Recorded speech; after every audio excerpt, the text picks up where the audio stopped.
Monday. What up, what up, what up? We're in here. Wow. What a day. Blue and yellow, blue and yellow, blue and yellow, blue You know and what yellow. it is. Every time Sweden goes, they do it big. That's right. We're talking. Oh my God, that's crazy. Oh, my bad. I stepped on you. We're talking about Sweden knocking Italy out of the World Cup in Russia. My goodness. What was our first time since 1958? Italy is missing out on the World Cup. They were tied with Germany at 18 consecutive World Cup appearances each. And now Germany's going on to 19 to be the only country to hold that record. Amazing. Boy. What a record, man. What a record and what a game. Sweden, so organized, so disciplined. They did counterattack when they got the chances. But you know what? I'm more so happy for the underdog. I love the underdog story, knocking out a perennial team like Italy who stays in World Cups. Like you said, since the 1950s was the last time since they weren't involved. The only sad thing for them is Gigi Buffon, man. I'm sad for him. He would have been the first player in soccer history to go to 6 World Cups. So that would have been a miraculous feat in its own. But it wasn't meant to be, man. This is the end of an Italian era. And I'm happy for Sweden, man. Those guys deserve it, man. Yeah, man, it's a bit unfortunate. Look, in case you guys don't know, I'm not the biggest Italian national team supporter. I love Italian people. As far as football, though, it's one of those international countries where I'm not the biggest fan of. I don't think they've played, too much beautiful football. I should say my type of football growing up. So I was never really drawn to them. I was drawn more to Netherlands, England, a little bit of Spain, and a few other, definitely France, and a few other countries. But man, they absolutely miss out. Sweden, if you ask if they deserve to be in a World Cup, on paper, no. But that heart they showed today during that game, absolutely, man. They were basically on the ropes from the first minute of the game, and they held it cool. Italy didn't get many clear-cut opportunities. And I think, man, that goes back to what we talked about in episode 202. With that spine, bro. They're missing the spine. You had to bring it back on me, didn't you? I had to, man. I was going to bring it up during the game. I was going to text you, but then I was like, yo, let me not jinx this. Have Italy win this game 6-1. And then have some say it's the new comeback. Exactly. Yeah, man. Look, you were right. You were definitely right. No Marco Verratti in there as well. Putting Jorginho in there.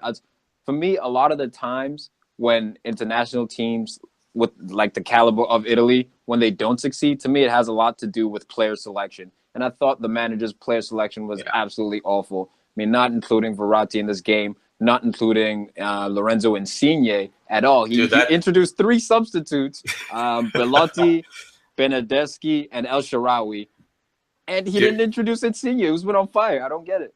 Dude, it makes no sense. He's going to get crucified in the media. Actually, he's probably out of a job, yeah. He's with Ancelotti waiting in the wings, I think Ancelotti is going to be the guy trusted to put this team back in form. But I was going to say, man, you were saying with Sweden showing heart, being an underdog. And again, man, I want to stress, like, of course, the focus is on Italy, but these Swedish guys with no name, with no Zlatan, no Larsen.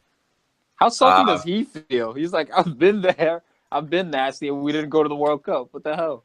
Dude, right? And he's still playing football. That's the funny thing is he's still around, you know what I mean? Like, obviously he's injured, coming off an injury, but he would be technically available for this World Cup. I wonder what the rules are as far as unretiring, coming out of retirement.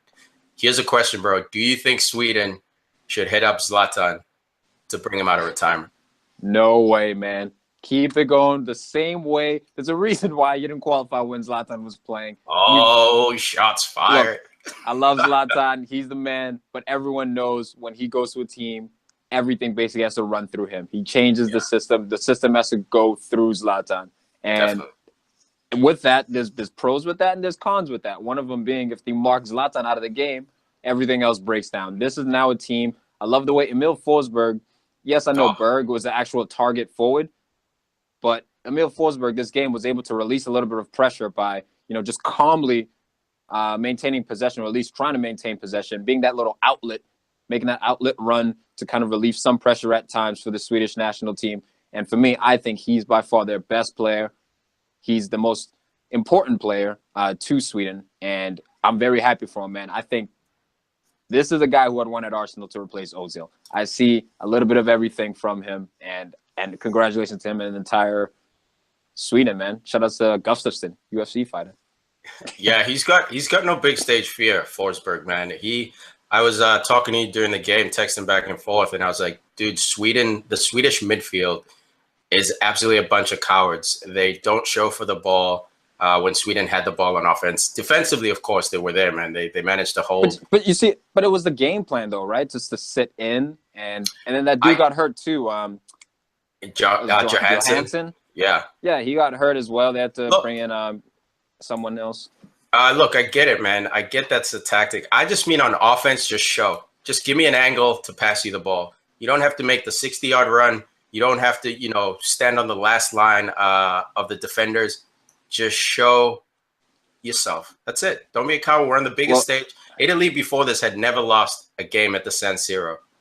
They're still undefeated at the San Siro, but man, you got to be brave going into that place. And I think Emil Forsberg and a couple of the Swedish defenders were the only ones who were really brave on offense, I should say. See, I think Forsberg and Berg are really the only two who have the quality against a national team like Italy, who will, defensively, they'll try to stymie you and stifle you. They'll be all over you defensively. And I think those are the only two who possess the quality in that team to really maintain possession under that much pressure. But look, you gotta if you give props to one coach, you have to give props to this coach. I mean, if we want to really talk about a tactical masterpiece, that was his point. He was like, look, we're not gonna beat them, trying to outpossess them. We have to sit in, we have to counterattack. At times Sweden did counter. So yes, Italy dominated possession, but they were organized. The goalie made some good saves at times. This referee, in my opinion, was awful, bro. The ref was terrible. There were 4 PK shouts in this game for handballs and other nefarious things that could have been called PKs. But I thought the ref was awful. And at the end of the day, though, man, I think the Sweden team, they deserve it, 100%. Absolutely, man. I'm looking forward to watching the World Cup. They might be my quiet dark horse favorite. Not, I'm going to take that back. I'm not going to say dark horse. They might be just a team I quietly support. I don't think blue and yellow, blue and yellow, blue and yellow. Yeah, man. Right here, we're doing it. But yeah, man, thanks for tuning in, guys. I'm sure there'll be so much more news about this, so much more extensive coverage. If you think the U.S. not making the World Cup was a big story, man, Italy not making it, they join another giant who'll be sitting on the sidelines playing with their dude. Netherlands also misses out. So this is a weird year. No Netherlands in the World Cup, no Italy in the World Cup. I'm still gonna watch it. I might even enjoy it more than any other World Cup I've ever watched. I'm loving it. Either way, it's a World Cup and it's gonna be entertaining. But well done, Swedes. Hell yeah. Blue and yellow, blue and yellow, blue and yellow. Blue and yellow.